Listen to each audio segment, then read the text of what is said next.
Hello, Blythe, Evie, Joe, Jack, Callum, Cadence, Lucy, Orion, and anyone else who's listening. Welcome to Story Time. Today's story is The Berenstain Bears New Neighbors, written and illustrated by Stan and Jan Berenstain. On the inside front cover, I wanted to show you there's the page. James, when he was in kindergarten, wanted to own all of the Berenstain Bear books, so he wrote his name in all of them, and you can see the letters, the J-A-M, the first three letters, because I took a picture up close. And then somebody erased his name and wrote James Florence Julia Tess. I think it might have been Florence that did that, but I don't know for sure. I just thought it was funny, so I wanted to show it to you. So the first message in the very front page, the Berenstain Bears New Neighbors. Uh-oh, some nearby neighbors moved away. Now who's coming here to stay? The Berenstain Bears New Neighbors by Stan and Jan Berenstain.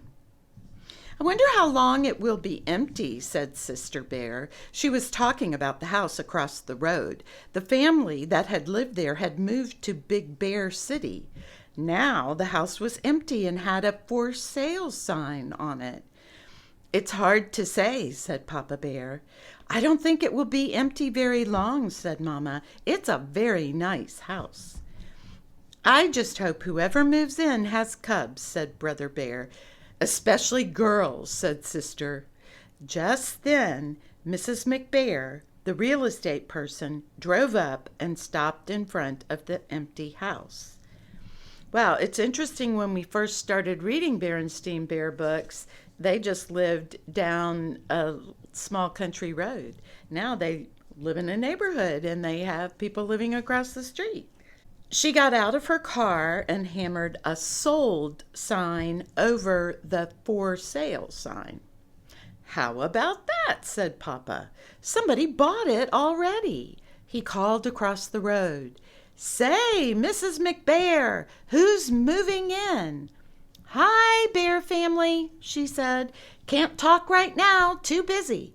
Then she got into her car, waved, and drove away. Said Papa. That's not like Mrs. McBear. She usually has plenty to say.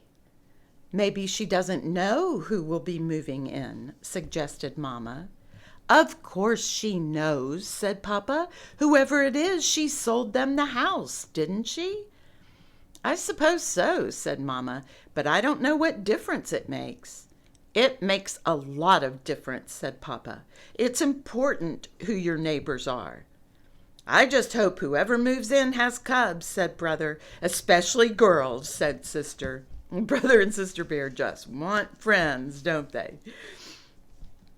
Over the next few days, the Bears went about their business. Papa worked in his wood shop. Mama had a lot of tulip bulbs she wanted to put in. Brother and Sister went to school in the morning and came home in the afternoon.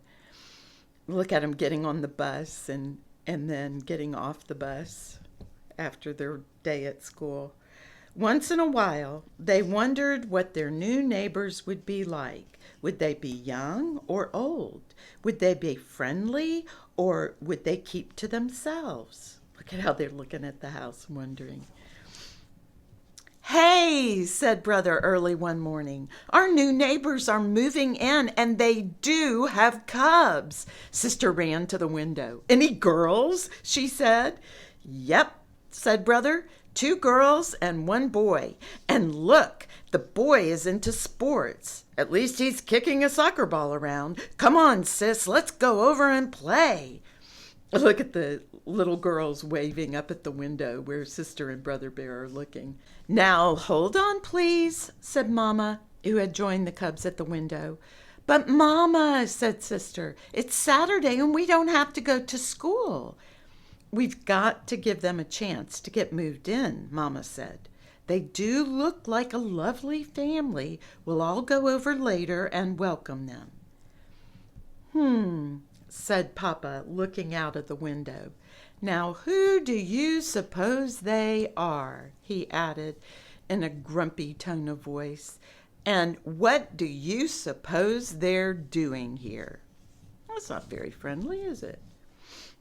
Well, said Mama, I suppose they're the panda family because that's what they've just painted on their mailbox. As for what they're doing, I suppose they're doing the same thing we are, living here. What's the matter, Papa? Asked Sister. Don't you like them? That's not it, he said. It's just that they're different, that's all. Well, different or not, said Mama, as they sat down for breakfast. They're our new neighbors, and later today we're going to welcome them with a jar of our special honey. Besides, she continued, I thought you liked things to be different. When we were at the bulb farm, you complained when I wanted to buy all yellow tulips. Get different colors, you said. The cubs agreed with you, so I got yellow, red, and blue. Papa didn't say anything. He just kept eating and looking grumpy. Look at how grumpy he looks. And you always use different kinds of wood in your furniture work, she went on.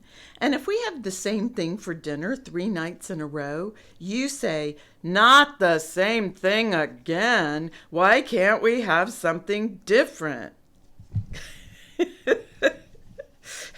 Look at how he's recommending the different colored tulip bulbs and how he's grumpy because they're having chicken, carrots, and I don't know, peas the same night 3 nights in a row, and now how happy he is because they've changed their menu. But boy, he's really looking grumpy over his breakfast right now, isn't he? That's different, grumped Papa as he left the breakfast table. Just look at that, would you? He said, looking out the window. Before you start giving away all of our special honey, I think you should have a look at what our new neighbors are doing. They've hardly even moved in, and they're building a fence, a spite fence. Look, they're putting up, looks like bamboo, but makes Papa mad. What's a spite fence, Papa? Asked Sister. Mama looked out the window and saw that the pandas did seem to be putting up some sort of fence, though it didn't look like any fence she'd ever seen. It looked more like a row of sticks. A spite fence, said Papa, is a fence that bad neighbors put up just for spite. They do it just to be mean and keep decent folks from seeing what they're up to. I'm sure there's an explanation, Mama said. She was back in the kitchen putting a big red bow on a jar of special honey. Humph, said Papa. I was saving that honey for a special occasion.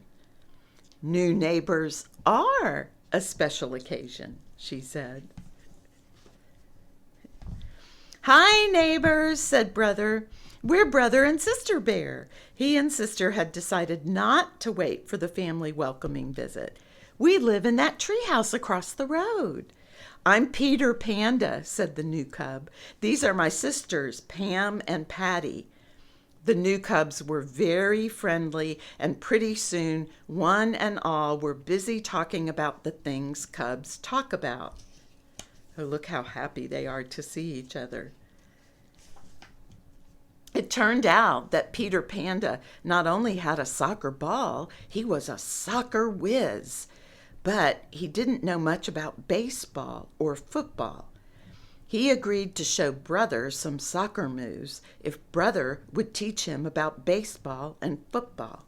Oh, wow, look how Peter Panda's showing him different ways to move the ball on the soccer field, how to head the ball, and now Brother Bear is explaining to Peter Panda how to play baseball. Sister Pam and Patty were already working up a sweat jumping rope. Look at the sweat coming off of Sister's head. Boy, they're having fun. And it turned out that the spite fence wasn't even a fence. It was a row of bamboo. It's our favorite food, explained Peter. Mom is a great bamboo cook. She must have 50 recipes. Our favorite food is honey, said Brother. We're going to bring you a jar of it later. Oh, look, the Papa Panda's going over to put more bamboo up. That afternoon, the whole bear family came over to welcome their new neighbors with a jar of special honey. The bears and the pandas had a very pleasant visit. Even Papa had a good time. He found Mr. Panda, who had traveled all over the world, to be a very interesting fellow, and he especially enjoyed the chilled bamboo juice that Mr. Panda served. Oh, look, they're having honey and bread and bamboo juice. Ooh, I wonder what bamboo juice tastes like. Have you ever had that? Mama arranged a neighborhood welcome at the community center for the next weekend. It was a covered dish supper, and Mrs. Panda's barbecued bamboo shoots were the hit of the evening. Oh, look how everybody's eating the bamboo shoots, and everybody's saying, mmm, mmm, mmm. Look at Mrs. Panda, so pleased with how her bamboo shoots are going. Well, the end. And this is on the inside of the back cover. James apparently was marking which one of the books we have, so that because he wants to collect all of them. Well, I hope you liked that book. That was kind of fun, wasn't it? On tomorrow for story time, we're going to be reading Daisy Head Maisie by Dr. Seuss. It's lots of fun too. I think you'll like it. So take good care of yourselves, love on each other, keep loving yourself, and always remember that I love you to the moon and back. I'll see you tomorrow for story time when we read Daisy Head Maisie by Dr. Seuss. Bye-bye.